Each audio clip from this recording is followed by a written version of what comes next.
بسم اللہ الرحمن الرحیم۔ آج کا سبق مبنی اور معرب ہے۔ عربی زبان کی خصوصیت ہے کہ اس کے ہر لفظ کے آخر حرف کو زبر یا زیر پیش وغیرہ ضرور ہوتا ہے۔ قرآن شریف ہو یا عربی کی کوئی بھی کتاب آپ پڑھیں، ہر لفظ پر غور کرتے جائیں تو ہر لفظ کے آخر میں زبر، زیر پیش وغیرہ ضرور ہوتا ہے۔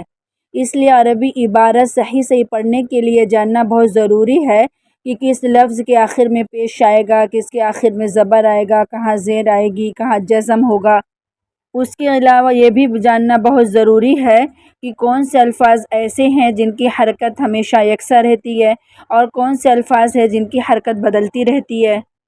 عربی گرامر کے اعتبار سے جس لفظ کی حرکت ہمیشہ بدلتی رہتی ہے اس کو معرب کہا جاتا ہے، اور جس الفاظ کی حرکت ہمیشہ یکساں رہتی ہے ان کو مبنی کہا جاتا ہے۔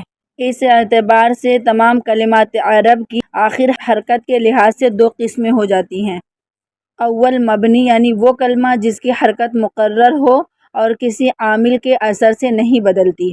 دو معرب، یعنی وہ کلمہ جس کی حرکت مقرر نہ ہو بلکہ جیسا عامل اس پر داخل ہو ویسی حرکت وہ قبول کرے۔ مبنی اور معرب کی تعریف سمجھنے کے بعد اب اقسام مبنی پہلے سمجھیں۔ مبنی کی 5 قسمیں ہیں۔ نمبر 1 تمام حروف، نمبر 2 اسم غیر متمکن، نمبر 3 فعل ماضی، نمبر 4 امر حاضر معروف، نمبر 5 فعل مضارع بانون جمع مؤنث یا نون تاکید۔ مبنی کے 5 قسموں کی تفصیل یہ ہے۔ نمبر 1 تمام حروف، خواہ وہ عاملہ ہوں یا غیر عاملہ، جس کی تفصیل اس سے پہلے والے سبق نمبر 10 میں گزر چکی ہے۔ مبنی کی دوسری قسم اسماء غیر متمکنہ۔ اسماء غیر متمکنہ کی 8 قسمیں ہوتی ہیں۔ تمام ضمیریں اسم غیر متمکنہ میں داخل ہیں، جن کی تفصیل یہ ہے۔ ضمیروں کی 5 قسمیں ہیں۔ نمبر 1 ضمیر فاعلی متصل، یعنی فاعل کی وہ ضمیر جو فعل سے مل کر آتی ہے، جیسے عبدت عبادت کی میں نے، عبدنا عبادت کی ہم نے، ایسے عبدتا عبدتما عبدتم عبدتی عبدتما عبدتن۔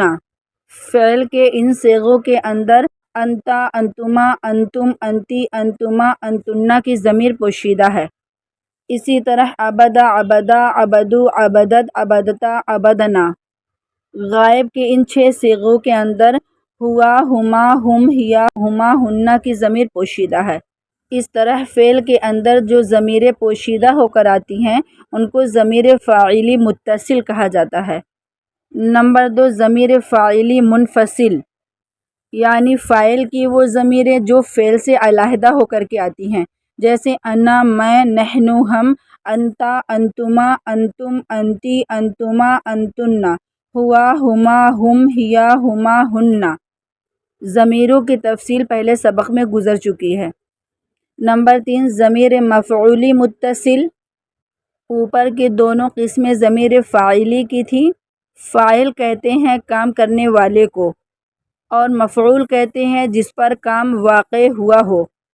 ضمیر مفعولی متصل وہ ضمیر جو فعل سے مل کر مفعول کی جگہ پر استعمال ہوتی ہے، جیسے عبادت کی اس نے میری، عبدنا عبادت کیا اس نے ہماری، عبدکا عبادت کی اس نے تمہاری، عبدکما عبادت کی اس نے تم دونوں کی، عبدکم عبادت کی اس نے تم سب کی، عبدکی عبادت کی اس نے تمہاری، عبدکما عبادت کی اس نے تم دونوں کی، عبدکن عبادت کی اس نے تم سب کی۔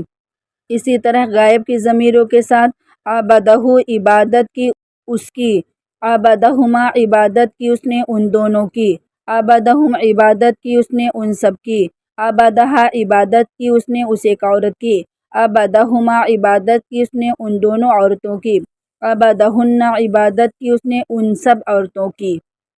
نمبر 4 ضمیر مفعولی منفصل، یعنی مفعول کی وہ ضمیر جو فعل سے علیحدہ ہو کر کے آتی ہے، وہ یہ ہے: ایایا ایانا ایاکا ایاکما ایاکم، ایاکی ایاکما ایاکن ایاہو ایاہما ایاہم ایاہا ایاہما ایاہن۔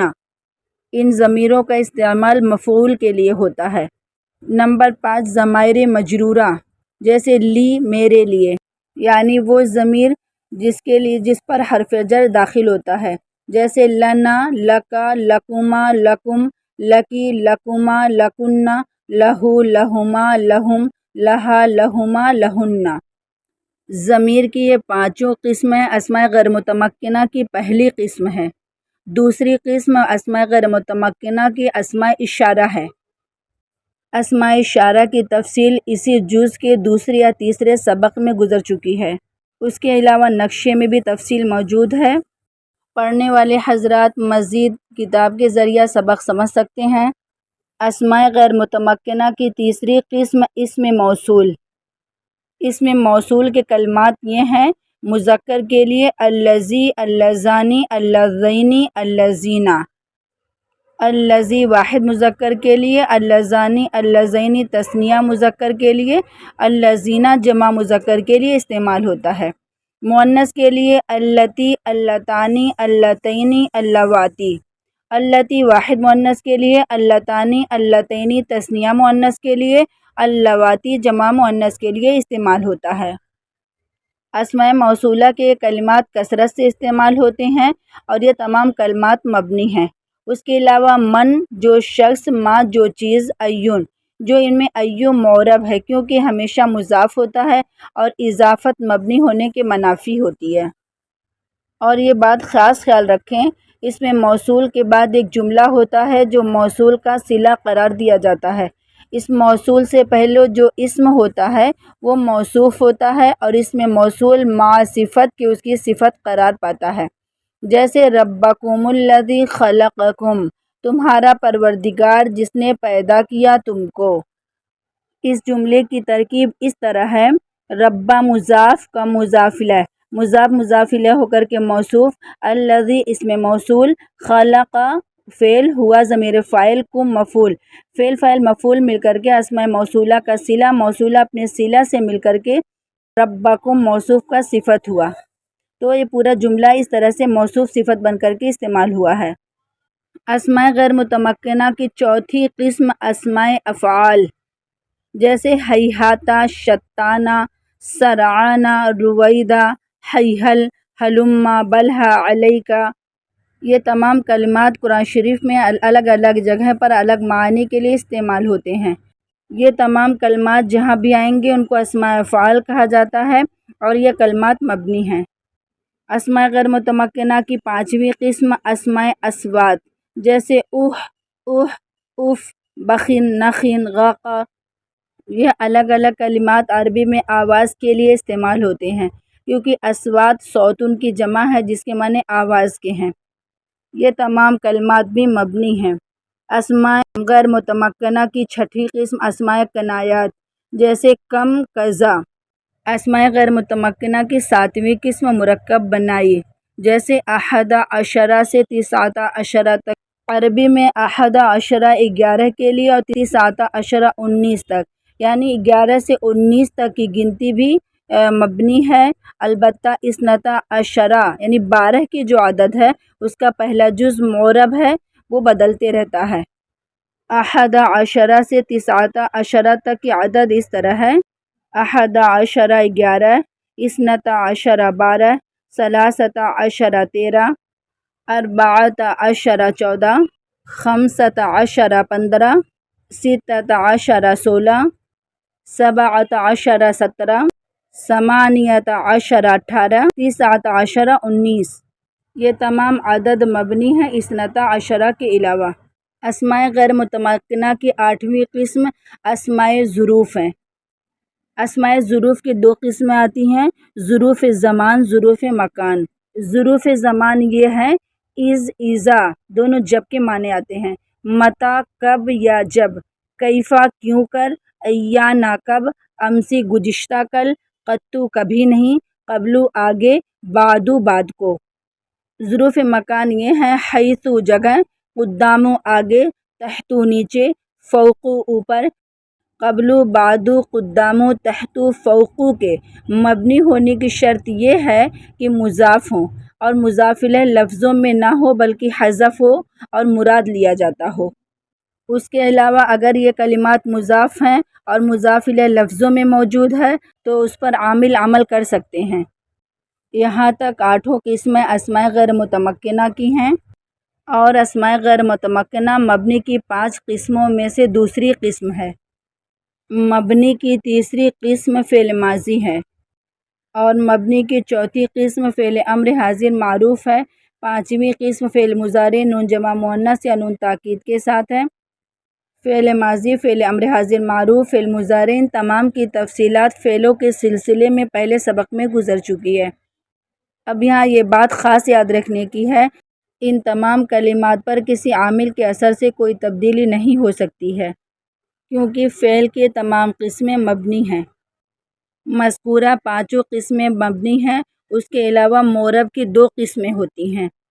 معرب کی پہلی قسم فعل مضارع جو خالی ہو نون جمع مؤنث اور نون تاکید سے، یعنی نون جمع مؤنث اور نون تاکید کے علاوہ فعل مضارع کے تمام صیغوں پر عامل کے داخل ہونے سے تبدیلی ہو سکتی ہے، کیونکہ وہ تمام قسمیں معرب ہیں۔ معرب کی دوسری قسم اسماء متمکنہ، یعنی وہ اسماء جو اسماء غیر متمکنہ کے علاوہ ہیں، اور ابھی مبنی کے سلسلے میں اسماء غیر متمکنہ کا ذکر ہوا ہے۔ فعل مضارع پر پیش زبر یا جزم کی جو صورتیں ہیں ان سب کا بیان تفصیل سے حصہ صرف میں یعنی پہلے سبق میں گزر چکا ہے۔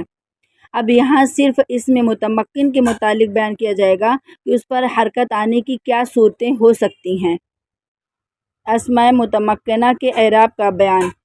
اسم معرب پر تینوں اعراب یعنی رفع، پیش، نصب، زبر، جر یعنی زیر آتے ہیں، اس لیے ان کی 3 قسمیں ہو جاتی ہیں: مرفوع پیش کیا ہوا، منصوب زبر کیا ہوا، مجرور زیر کیا ہوا۔ پھر اعراب کی بھی 3 صورتیں ہوتی ہیں: اعراب بالحرکت یعنی پیش زبر زیر، اعراب بالحرف الف واو یا، اعراب تقدیری یعنی پوشیدہ۔ اعراب کی یہ تینوں صورتیں انشاءاللہ آنے والے سبق میں ذکر کی جائیں گی۔ پڑھنے والے حضرات کے لیے ضروری ہے کہ آج کے سبق میں وہ مبنی اور معرب کے فرق کو اچھی طرح سے سمجھیں، تاکہ وہ کلمات کے آخر حرف کی تبدیلی کو اچھی طرح سمجھ سکیں اور بہترین طریقے سے ترجمہ کریں انشاءاللہ۔